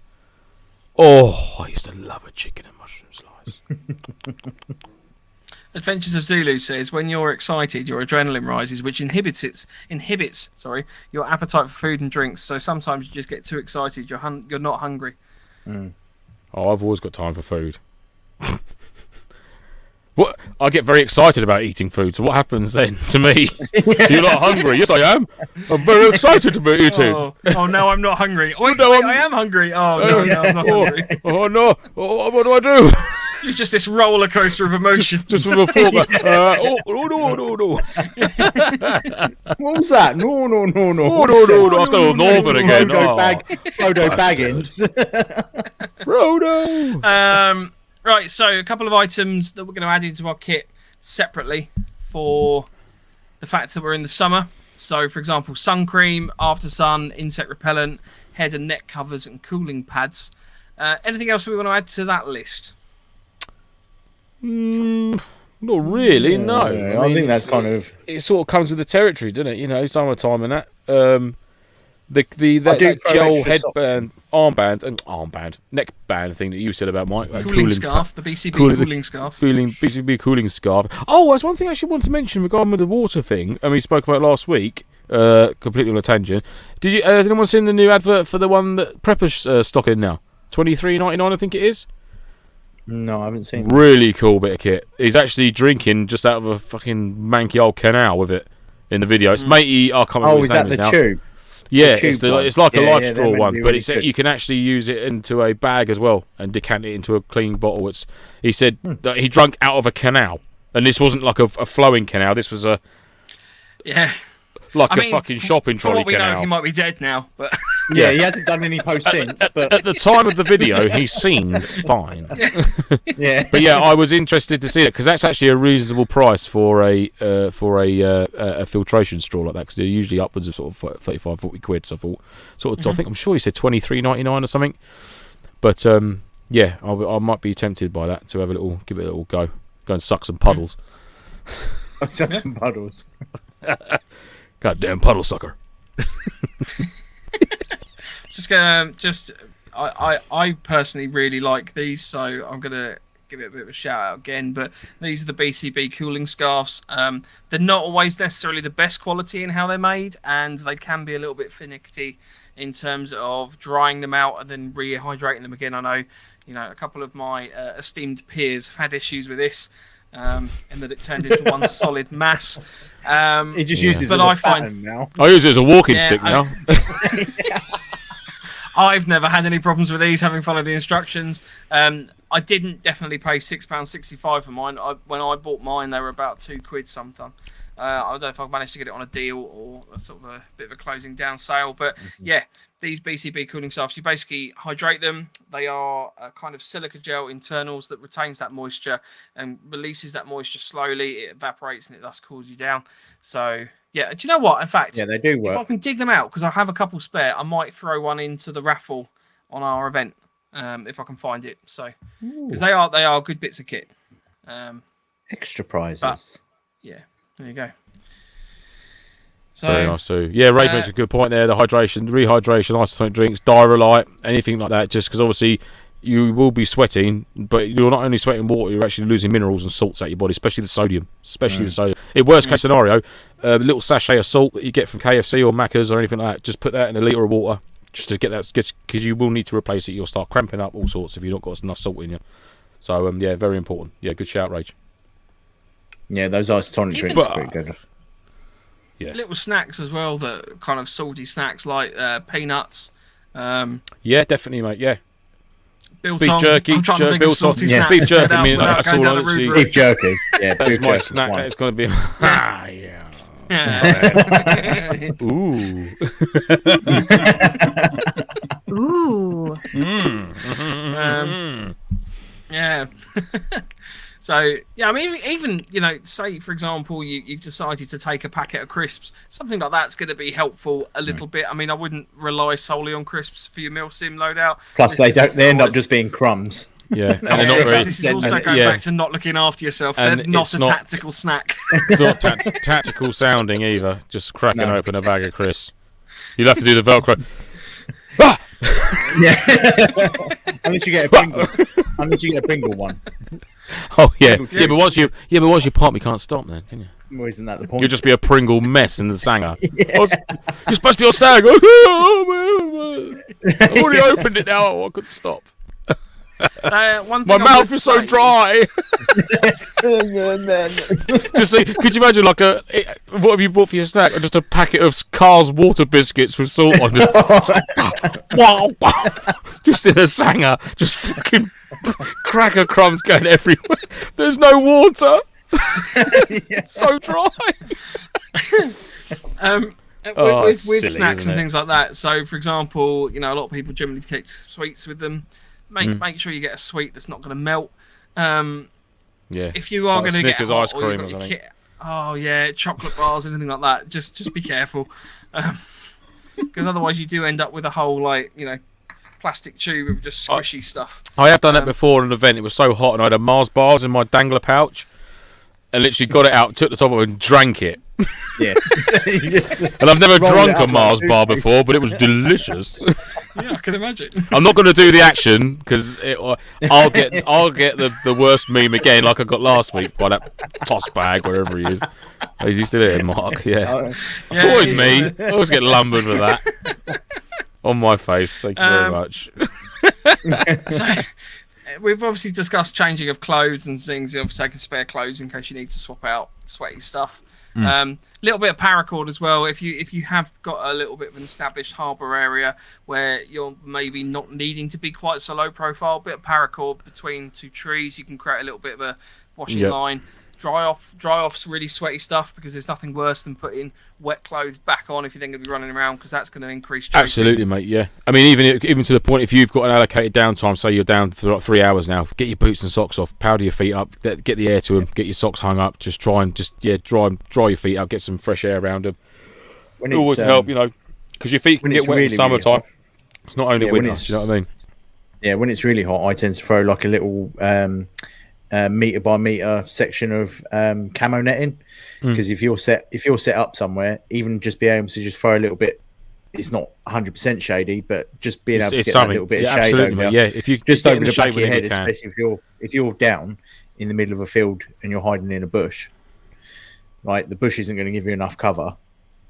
Just throw it over yourself. It's just a layer to stop having that head cover there, even if it's like a brim, like a boonie hat, something like that, or a veil, or anything like scrim net, just to keep that sun off of you, especially and obviously with the sunscreen as well, back to your ears, back of your neck. You know what I mean? All that jazz. Very, very important, chaps. Very important. That nicely actually brings us on to shelter options and sleeping options. So with shelters, you're not going to need a full-on thick tent that's going to be, a 4-season winter camping tent, anything like that. It's going to be too hot. You're going to be just sweating your bollocks off inside the tent, or if you're a lady, the equivalent of sweating your bollocks off. I don't know what that would be. Non-bollocks, vulva, lady bollocks, non-bollocks. Your vulva, sweating your vulva off. Oh, can we stick with? No. I'm not saying that. I'm not repeating that. Can we say lady bollocks instead? Lady bollocks. Sweating your male or non-male bollocks off, whatever. Sweating off your theys. Your V. Sweating your V out. No V. There's no. Not referring to V. Fuck's sake. You're just sweating a lot. So everyone sweats. For example, things like bashers are obviously good for that front. Hammock setups can be quite cool as well. Love them. And when I say cool, I don't mean hip. I mean cool from the perspective of temperature control. No, but just make sure if you are in a hammer setup, you just need to be careful, obviously, for nighttime temperature drop. Bear in mind that the temperature during the day is going to be very, very different to that of the night. And I'm ignoring you. And you get cold. Fucking hip. Yeah. Oh my god. Cold bum syndrome with hammocks can obviously be an issue, so you need to make sure you take that into consideration. Under quilts or woobies or whatever. Mate, I don't. Yeah, Things like that. Yeah. Yeah, I always run my underquilt with my hammock. Because worst case scenario is you don't sleep in your sleeping bag. Yep. That's it. Basher and a jungle sleep- blanket. Yeah. You can always sleep on your sleeping bag at that point. You know, you just need something underneath you to provide a little bit more insulation. So. With Tom said bug nets, mate. The face. I just love the head cover. The like the beekeepers one. You can get a little green. I think you can get a. Who's it made by now?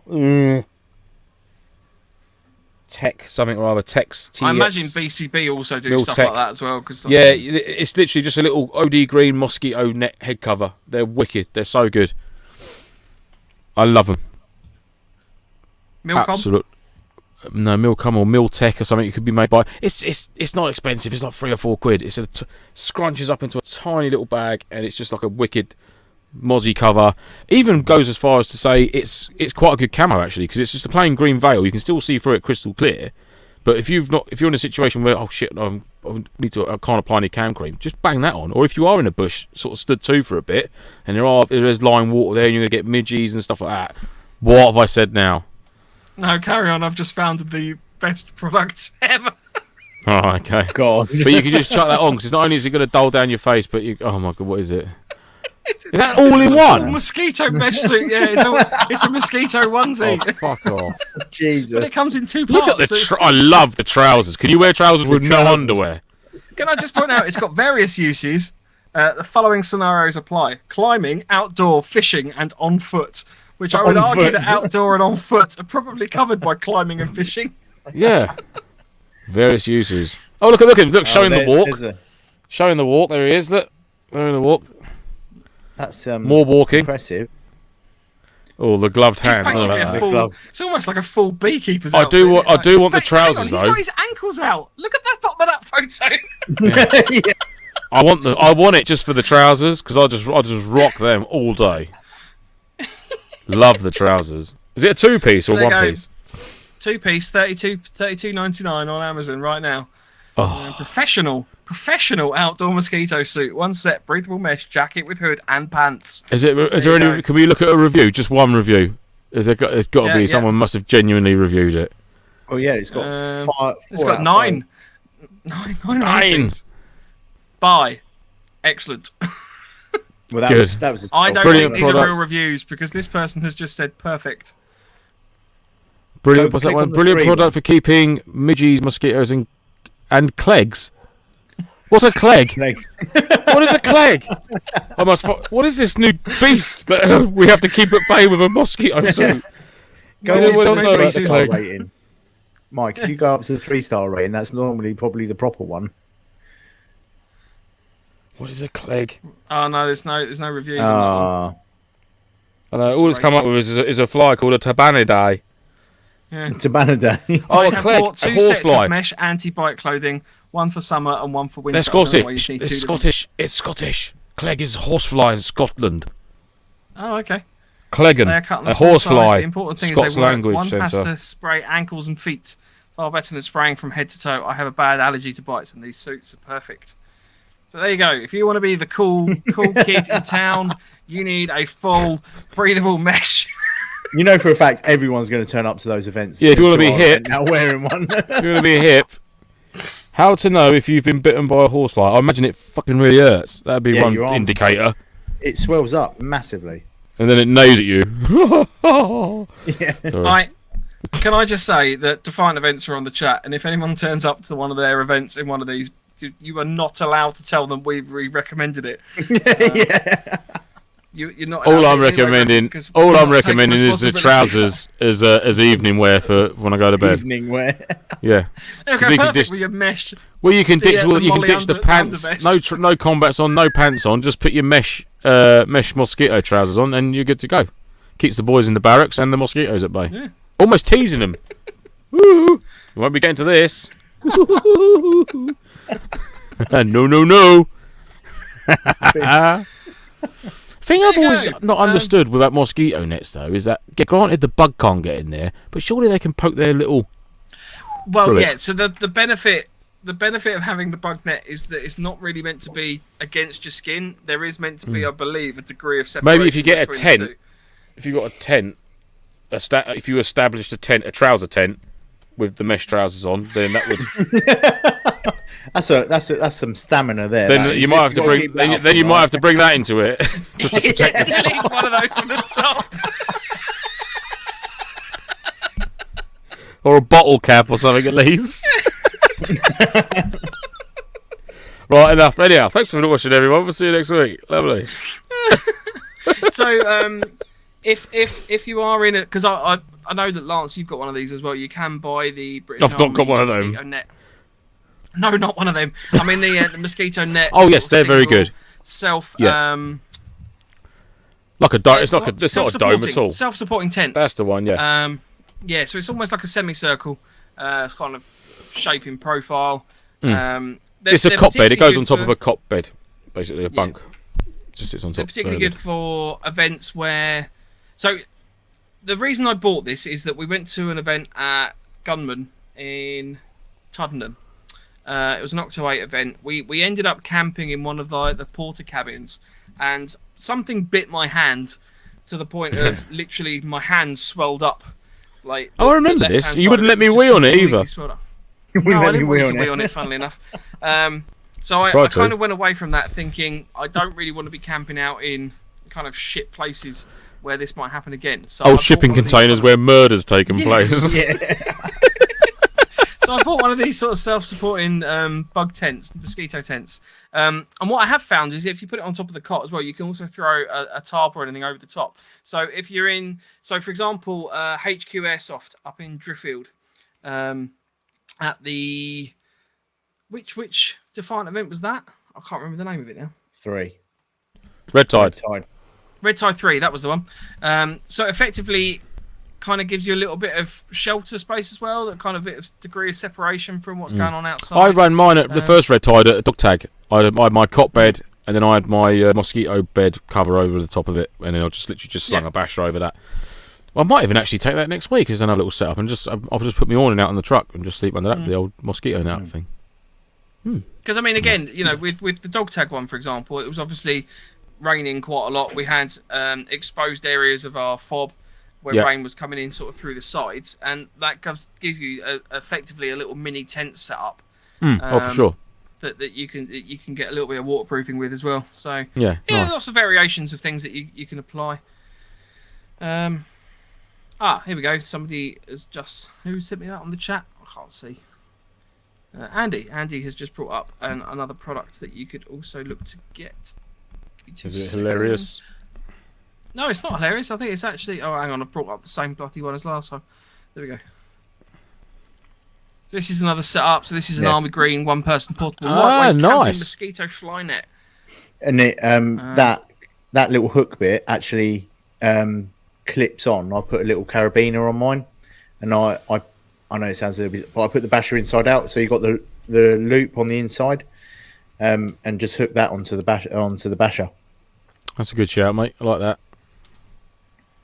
Yeah, that's cool. Enough. Is that off center, that arrangement, or can you have it sort of it's perfectly central, or is it's actually designed to be off center? Is it that apex bit? So it can move. So they give you enough enough material so you can move it a bit. So you can have it dead center.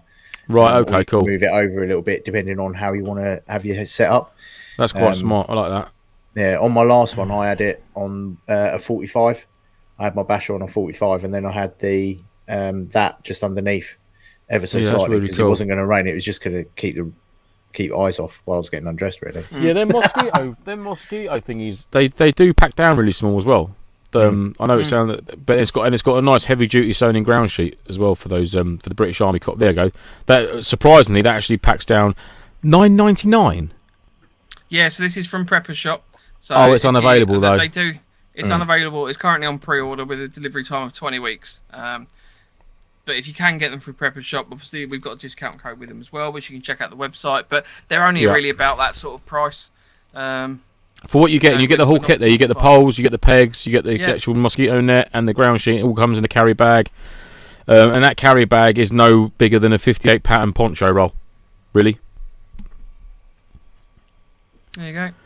Yeah, it's a nice heavy duty bag as well. It's actually a very decent bag for a bit of kit like that. Yeah, I do recommend. I do highly recommend them if you've not got one already. But I've got a slight tear in mine. I've got to fix.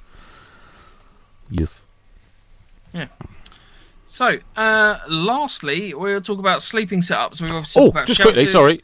Yep. With that mosquito bed thing as well, you can put the Euro hike low level beds, the metal pole beds. It's got like a little W legs on it. It literally sits about that much off the ground. They will go in there nicely, but obviously you won't get the cot bed inside that. That goes on top of the cot bed, just so you know. Gotcha. Yep. And yeah, I mean, I don't have like the British Army cot bed, but no, I don't. found that you can kind of adapt it to most cot beds. Sometimes it overhangs slightly. It's not always the best fit. But a couple of cable ties on the corners will mean that is properly fixed to that cot bed. It's not going to be going anywhere. Oh, 100%. Yeah, and plus you've got the pegging out points, and it also creates a storage thing for underneath. You can keep your kit, like Bergen or belt kit, can go underneath the bed, and obviously where you're laying on it, it will keep it watertight because you're covering it from above with the basher and stuff or whatnot. So yeah, no, they are really good bits of kit. Well worth the investment. And you can sit up in there as well. Do you know what I mean? I think there is a hook inside them as well for hanging a night light or anything like that off it, or your head torch off of whatever. And some storage pocket, couple of storage pockets as well, if I remember rightly. Yeah, it's a good bit of kit. That is. I like that. Yeah. I wish they did that with a waterproof cover, like a really lightweight, soft shell waterproof cover that you could put bang over that. That would be quality. There probably is actually. Yeah, I just not bothered looking. Yeah, it's called a normal tent. Yeah. Fucking hard. Sleeping setups. So we'll just finish off the show with that. So obviously, just pick an appropriate sleeping setup for the temperature. Again, don't take a full 4 seasons sleeping bag. That you're planning to sleep in. Sometimes, so I profess that I do have a pretty heavy duty sleeping bag that I use, but I generally take it as a quilt. So it's kind of just laying over the top, and then I can kind of get the old legs around the side a bit if I'm too hot or anything like that. It's not so much. I'm just having to really kind of bound yourself up tight. And obviously if it's going to be hot and the temperature will drop ever so slightly overnight, but sometimes it doesn't, especially if you've got no wind and you've got cloud cover. It will be warm still. It will stay warm. So you haven't really got to necessarily worry about having like the Thermarest fully insulated sleep mat and things like that, because if anything you need to get rid of a bit of heat just to remain comfortable. You don't want that heat mat to retain, or that thermal mat to retain the body heat and throw it back up at you. So perhaps you could sort of downgrade the thermal layering of your sleep mat, just to sort of try and get some of that heat out. Either that, like Mike said, or using a jungle blanket or something like that. Something nice and light, definitely light. Jungle sleeping bag or a woobie blanket, that'd be more than enough for temperatures like in the high teens, mid-20s overnight. You won't be needing like a 3 season or a 4 season. Well, for me personally, that is, everyone's comfort rating is different. Regardless of what they put in the sleeping bag, it could be different to you and me. But I would definitely be inclined for like a jungle bag or a woobie blanket. I'll be more than comfortable with that. Yeah, buddy. So there we go. That's effectively it in terms of your kit prep and the like. And the only other real things to mention are just keep up to date with updates from the event as well that you're booking onto. There's various WhatsApp groups, Facebook, etc. as well. Appreciate that not everyone's on Facebook, but unfortunately events, they have Facebook groups set up that kind of keep people in the loop as to updates and bits and pieces. So if you're not on Facebook or if you're not on WhatsApp or various social media, just let the organisers know so they've got a chance of kind of keeping you updated. A lot of the organisers do have WhatsApp groups, like community chat groups that you can ask to join or contact them directly. I'm sure they'll send you a link to join the WhatsApp group, and obviously that'll keep you updated with any events that that particular company's running. So yeah, always worth looking. So there you go. Anything that we've missed, gents, on our kit prep for a summer event? No, I think we've Just covered it. enjoy Headwear. and if the event holds it, just enjoy the barbecue in the evening, chaps. And girls.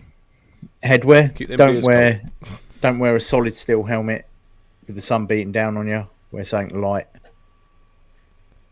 That's about it, really. And drink plenty of water, and you'll be winning. Water and salt and some steak, and you'll be winning. There we go. Tom says hookers and blow. Absolutely, Blow. mate. That goes without saying. That's a We didn't even have to staple, mention it. It's, Yeah. it's the cornerstone of MilSim. Right, very quickly, we've got a few comments that we've kind of queued up throughout the show. Ryan says, Andy, did you not book a ticket for Sunday? Do I have to go to represent? Haha. Yeah. No, I didn't book one because I had to see what work was doing. And then they said, yeah, no, you can go. And then I was like, great, all the tickets are sold out. But I have my ways. I will do my best to be there. He's going to kill someone. Les says, Andy, did you get a new car? Yes, I did. Audi, white. Silly Gilly, don't Molly-est the joke.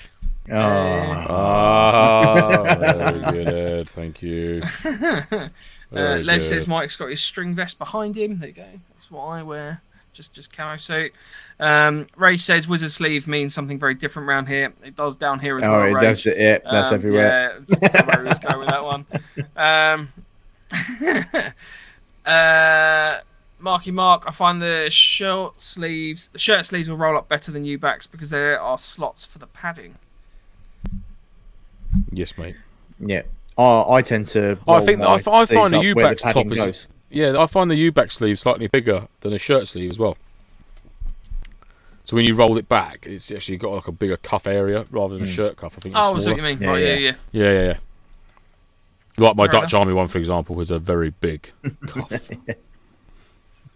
Pony Tony, we've gone back to sock on sock or sock on flesh. Oh, do you remember that? Yeah. Sock on sock. Are you sock to flesh or sock on sock to flesh or sock on sock? Adventures of Zulu. I don't know if I want to tell you guys. I mostly don't wear any. Is this Are we socks? talking pants or socks? I'm assuming socks. We've Let's go with mentioned socks. what we mentioned like condoms, grundies, socks. Rage says another reason to put up a tent before the event is that you don't want to find out there's a big hole in your tent at the event when it's pissing down. Yeah, Yeah, good point, that's mate. a very, very fair point.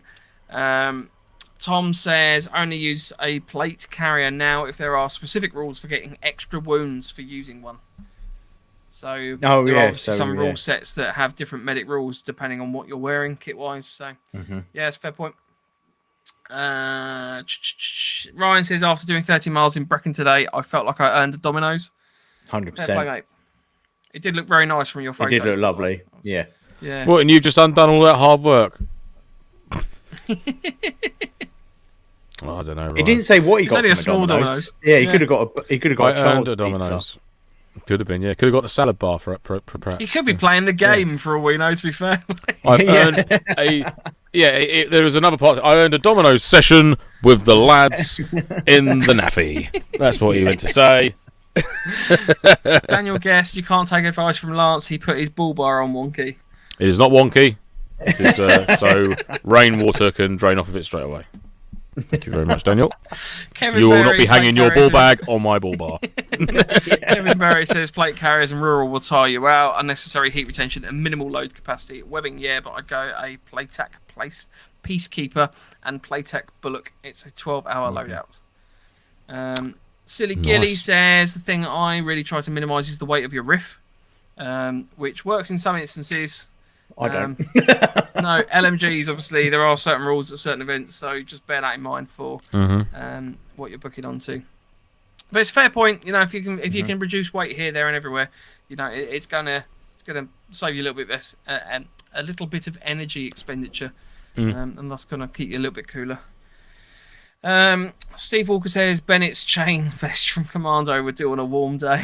Oh wow, that is a bold look. Black leather trousers, a chainmail singlet vest. I don't know if he's got anything on underneath it though. Did he have like Wasn't a it black knitted? T-shirt? Wasn't No, it was knitted actual or something? chainmail. He had chainmail, a kinky belt, No, black leather yeah, I think trousers. I actually think the chainmail was knitted. It was a knitted top that he was wearing for the film. No, it was real chain. Oh no, but you mean for the film? It was supposed to For look the like film, it real was- chainmail. Yeah, but it was knitted. Ooh. I'm pretty Awful. sure. Yeah, I I'm up prefer to to revisit have the Commando. chainmail. It's a very good film, Commando. I did enjoy Yeah. Commando very much. I watched Predator the other day, and I watched Aliens because of Harry's smart gun. So I wanted to revisit them. So I've done Aliens, I've done Predator, and I'm going to revisit Commando, I think. Yeah, I think I'm going to smash some 80s this week. Yeah. I might be watching an awful lot of films next week because apparently there's a lot of strike action. So don't be travelling to London on the tube because there's no trains next week. So Muggins here is being stood down from work with no pay. Thanks, RMT. Should be a good opportunity for you to be doing work to the line, then, isn't it? Well, you'd think so, wouldn't you? But no. Yeah. No. No, not when you're a contractor. You get stood down without pay. And I'm not even on strike because I work for a living. Not bad. Thanks, RMT. You can go fuck yourselves. Ryan James, Ryan James, Spiritus Micro Chess Rig with the thing to expand a panel is amazing. Mm-hmm.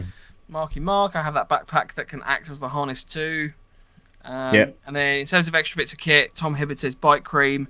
Defiant Event defo. says antihistamines with lots of exclamation marks. And Rage is very company said it's a cesspool of cunts. So there we go. Thank you, Rage. Cool. On that note, we're going to be ending the show. Next week, we're going to be doing a Q&A, general Q&A. So if you have any questions, feel free to get them into the show beforehand. You can do so on our socials or via our email at nofochat@hotmail.com. Our Instagram is at November_Foxtrot_NoFo, and the website is novemberfoxtrot.co.uk. If you want any of the information on how to find us, it's all on our website at novemberfoxtrot.co.uk. So if you need to get in touch with us in any format, go to our website first. You can also contact us on our own individual Instagrams of at 9volt airsoft, at _Quartermaster, and at _punished_1_. Our event is obviously next week, Saturday. Saturday, rivals from Friday, 28th. Very excited for it. Yeah, man. So have more information to next ask questions week. about that. Yes. Yeah. I had a meeting today over there with one of the DS staff for the event. Very, very excited. Yeah, I'm excited. It's going to be very good. Very cool. We've got some interesting things, little kind of sneaky things that we've got planned as little surprises as well. So, yeah, looking forward to it. It's going to be a good one. Nice.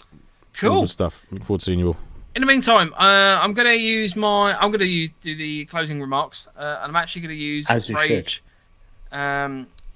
What Rage has just posted in the chat. So closing remarks this week are from Rage. Question for next week: how do you murder someone and make it look like an accident? Do you get their MWS?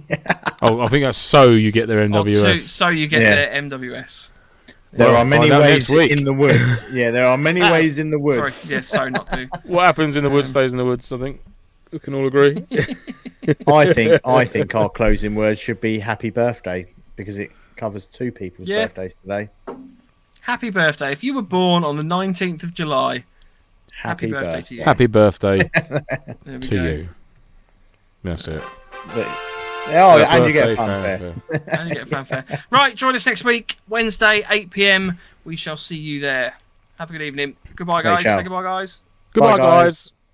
Stay no. Ciao, Bella. Later. Stay no. Goodbye, Nofonians. Goodbye, Nofonians. Oh, did you miss that, Lance?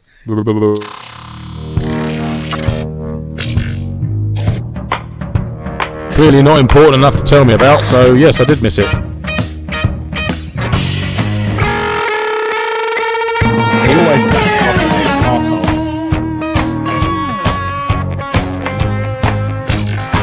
I hate the power that he has over us.